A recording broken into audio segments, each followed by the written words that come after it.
Monday, November 16th. You're correct, it is Caleb.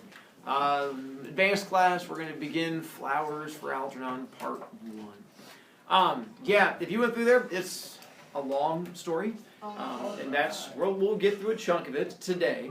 And then you're going to have homework tonight to read like a page and a half of it or so to get to April 21st. Because you'll see it's a, what do you call those things? Diary. It's like a journal diary thing. And so you're going to have to get to April 21st by tomorrow. And then we're going to read the rest of Part 1 tomorrow. And then we're going to go through and have an arguey, fighty thing. And then on Wednesday, we'll start reading again Part 2. And then Thursday, we'll finish Part 2. And then Friday, we get to have a big arguey, fighty thing. And then it'll cover it from there. This is one that I'm going to read to you because of the way it's written. If you look at the very first paragraph, beginning parts, you're going to see it's all, Mr. Brovicast, these aren't real words. I understand that. It's the way it's written by a guy who has a very, very low IQ. Essentially is mentally retarded. But it's what happens to him in the story.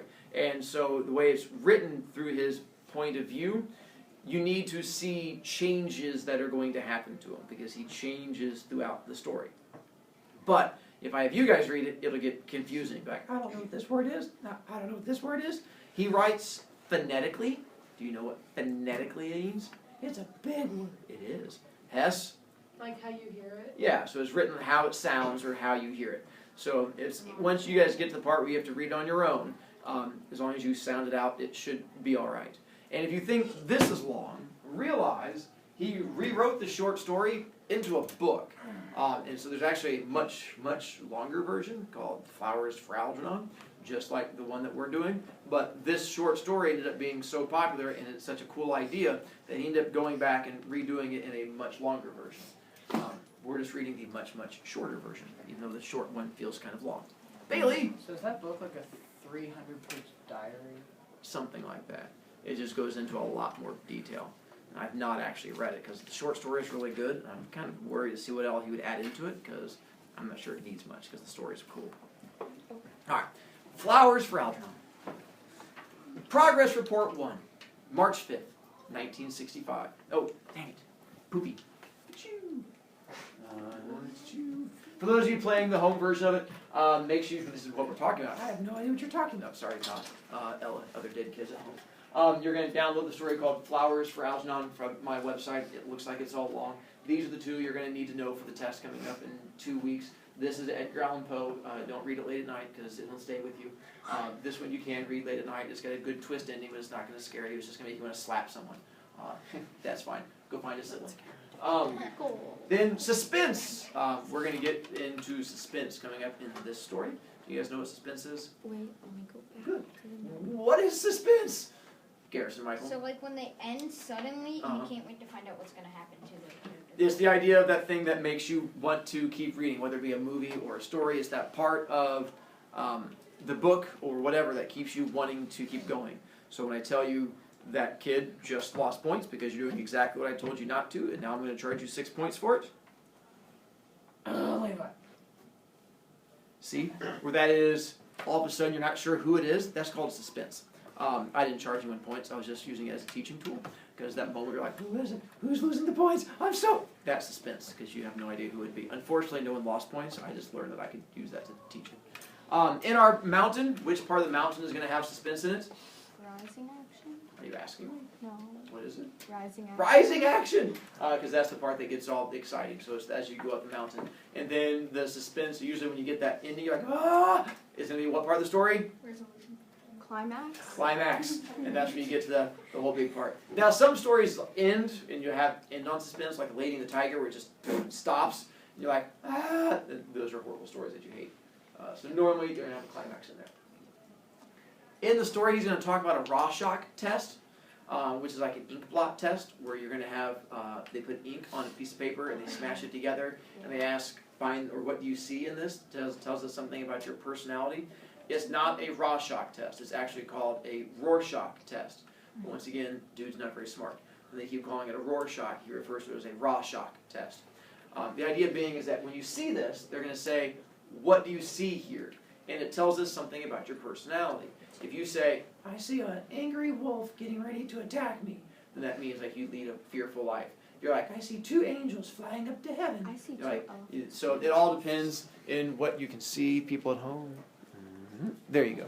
And so it's all in what you see in that particular picture. But it requires you to have imagination so that you can sort of figure out what it is supposed to be there. There is nothing in the picture. It's just everybody sees their own thing. Hess? It looks like a demon that has dogs for ears. Yep, tells us a lot about you. Mine looks like an elephant, 2 elephants holding a Now that we know that some of you guys have deep issues, we can get into our story. Progress Report 1, March 5th, 1965. Dr. Strauss says I should write down what I think and everything that happens to me from now on. I don't know why, but he says it's important, so they will see if they will use me. I hope they use me. Miss Kinnian says maybe they can make me smart. I want to be smart. My name, is Charles Gordon. Charlie Gordon. I am 37 years old. I have nothing more to write, so now I will close for today. Progress Report 2, March 6th. I had a test today. I think I failed it. And I think maybe now they won't use me. What happened is a nice young man was in the room, and he had some white cards and ink spilled all over them. He said, Charlie, what do you see on this card? I was very scared, even though I had my rabbit's foot in my pocket, because when I was a kid, I always failed tests in school, and I spilled ink too. I told him, I saw an ink blot. He said, yes, and that made me feel good. I thought that was all, but when I got up to go, he said, Charlie, we're not through yet. Then I don't remember so good, but he wanted me to say what was in the ink. I didn't see nothing in the ink, but he said there was pictures there. Other people saw pictures. I couldn't see any pictures. I really tried. I held the card close up and then far away. Then I said if I had my glasses, I could see better. I usually wear my glasses in the movies or TV, but I said they were in the closet in the hall. I got them. Then I said, let me see that card again. I bet I'll find it now. I tried hard, but I only saw the ink. I told him maybe I need new glasses. He wrote something down on a paper, and I got scared of failing the test. I told him it was a very nice ink blot with little points all around the edges. He looked very sad, so that wasn't it. I said, please let me try again. I'll get it in a few minutes because I'm not so fast sometimes. I'm a slow reader, too, in Miss Kinnian's class for slow adults, but I'm trying very hard. He gave me a chance with another card that had 2 kinds of spilled ink on it, red and blue. Looks more like that one. They have multicolored ink blots, too. He was very nice and talked slow like Miss Kinnian does, and he explained it to me that it was a raw shock. He said people see things in the ink. I said, show me where. He said, think. I told him, I think an ink blot, but that wasn't right either. He said, what does it remind you? Pretend something. I closed my eyes for a long time to pretend. I told him, I pretend a fountain pen with ink leaking all over a tablecloth. I don't think I passed the raw shock test. Progress Report 3, March 7th. Dr. Strauss and Dr. Niemer say it doesn't matter about the ink blots. They said that maybe they will still use me. I said Miss Kinnian never gave me tests like that, only spelling and reading. They said Miss Kinnian told them I was her bestest pupil in the adult night school because I tried the hardest and I really wanted to learn. They said, how come you went to the adult night school all by yourself, Charlie? How did you find it? I said, I asked people, and somebody told me where I should go to learn to read and spell good. They said, why did you want to? I told them because all my life I wanted to be smart and not dumb. But it's very hard to be smart. They said, you know it will probably be temporary. I said, yes. Miss Kinnian told me, I don't care if it hurts. Later, I had more crazy tests today. The nice lady who gave it to me told me the name, and I asked her how do you spell it so I can write it in my progress report. Thematic apperception test. You looked up like I was going to have a picture. Hey, there's a picture of a thematic apperception test. Well, why are they like cutting? What is the thematic apperception test? These are all to give us an idea of what kind of personality you have. So it's one time you'll go to a therapist or psychologist, it's to figure out what kind of person you are. So they'll show you this picture and say, explain what's happening in this picture. And so you have to look up there, and then you have to explain what you think is going on. Maybe his father's getting surgery and he's worried about it. Or maybe he's Lucifer and he's all excited because he has someone being tortured in the background. Or maybe so, it's all in what you see and then they read into it. The problem is this kind of test requires you to have what? Not intelligence. Imagination. And oftentimes intelligence and imagination can be connected, but for the most part it's the imagination, which he does not have. Imagination is not present in him whatsoever. I don't know the first 2 words, but I know what test means. You gotta pass it or you get bad marks. This test looked easy because I could see the pictures. Only this time she wanted me to tell her the pictures. Well, that mixed me up. She said, make up stories about the people in the pictures. I told her, how can you tell stories about people you never met? I said, why should I make up lies? I never tell lies anymore because I always get caught. She told me that this test and the other one, the raw shock, was for getting personality. I laughed so hard. I said, how can you get that thing from ink blots and photos? She got sore and put her pictures away. I don't care. It was silly. I guess I failed that test too. Later, some men in white coats took me to a different part of the hospital and gave me a game to play. It was like a race with a white mouse. They called the mouse Algernon. Algernon was in a box with a lot of twists and turns, like all kinds of walls, and they gave me a pencil and a paper with lines and lots of boxes. On one side it said start, and on the other end it said finish. They said it was amazed, and that Algernon and me had the same amazed to do. I didn't see how we could have the same amazed if Algernon had a box and I had a paper, but I didn't say nothing. Anyway, there wasn't time because the race started. One of the men had a watch he was trying to hide, so I wouldn't see it, so I tried not to look, and that made me nervous. Anyway, that test made me feel worse than all the others because they did it over 10 times with different amazed, and Algernon won every time. I didn't know that mice were so smart.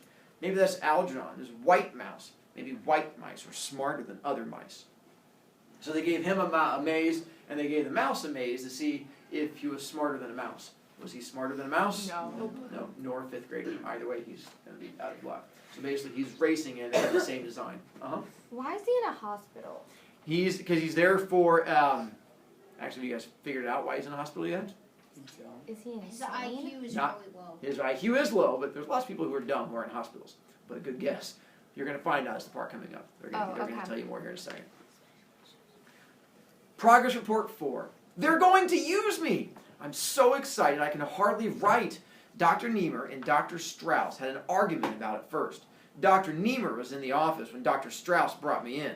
Dr. Niemer was worried about using me, but Dr. Strauss told him Miss Kinnian recommended me the best from all the people who she was teaching. I like Miss Kinnian because she's a very smart teacher. And she said, Charlie, you're going to have a second chance. If you volunteer for this experiment, you might get smart. They don't know if it'll be permanent, but there's a chance.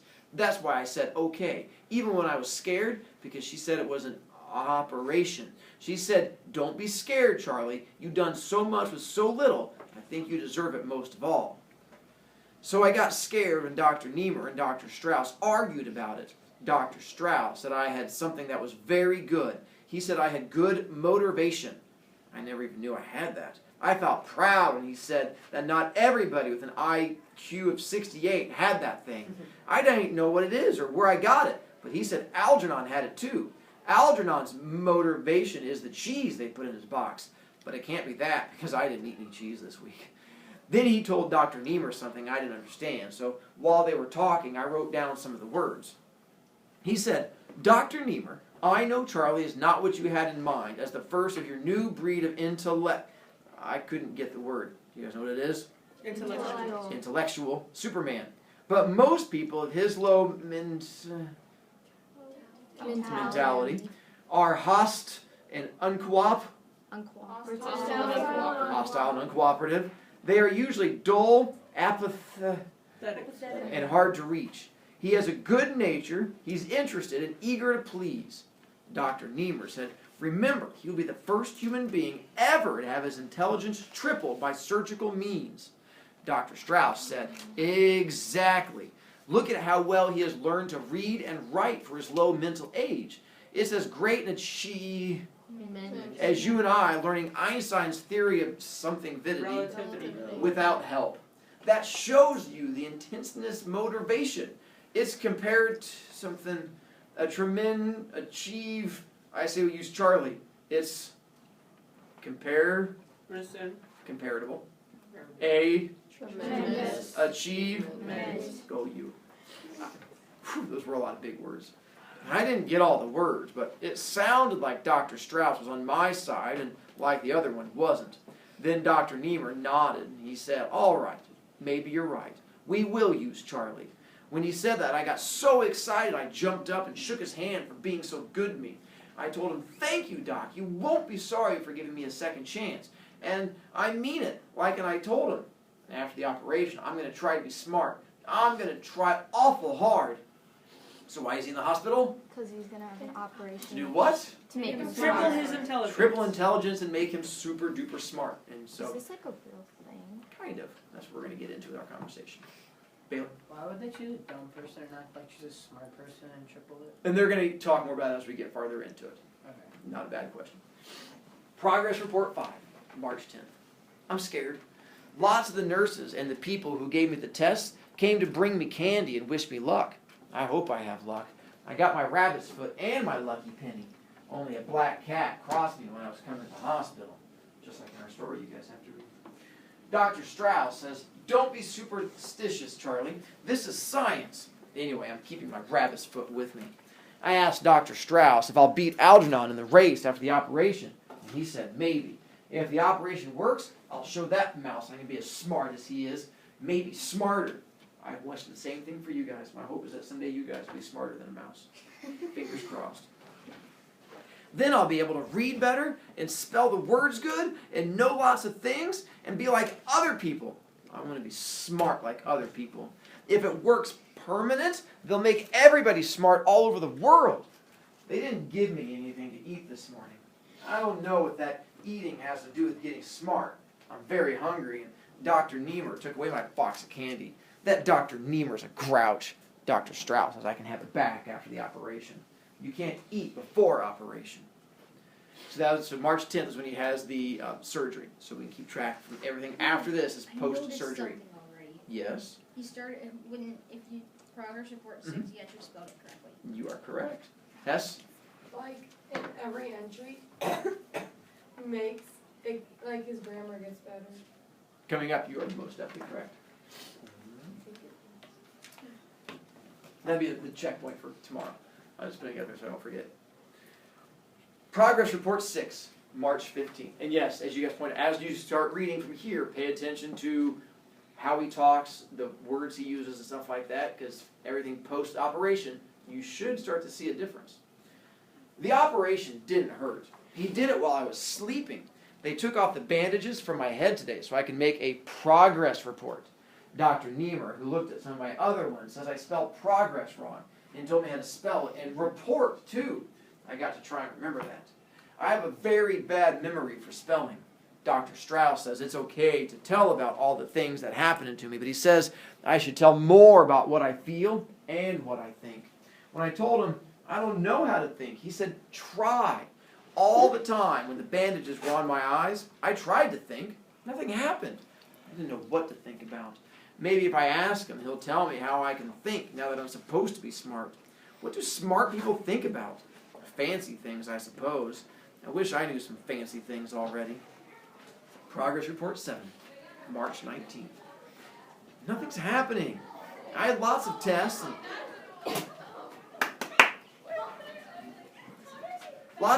and different kinds of races with Algernon. I hate that mouse.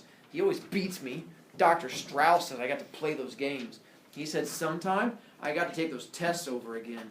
Those ink blots are stupid. All those pictures are woman, but I won't make up lies about people. I got a headache from trying to think so much. I thought Dr. Strauss was my friend, but he don't help me. He don't tell me what to think or when I'll get smart. Miss Kenyon didn't come to see me. I think writing these progress reports are stupid too. Progress Report 8, March 23rd. I'm going back to work at the factory. They said it was better I should go back to work, but I can't tell anyone what the operation was for. And I have to come to the hospital for an hour every night after work. They're going to pay me money every month for learning to be smart. I'm glad I'm going back to work because I miss my job and all my friends and all the fun we have there.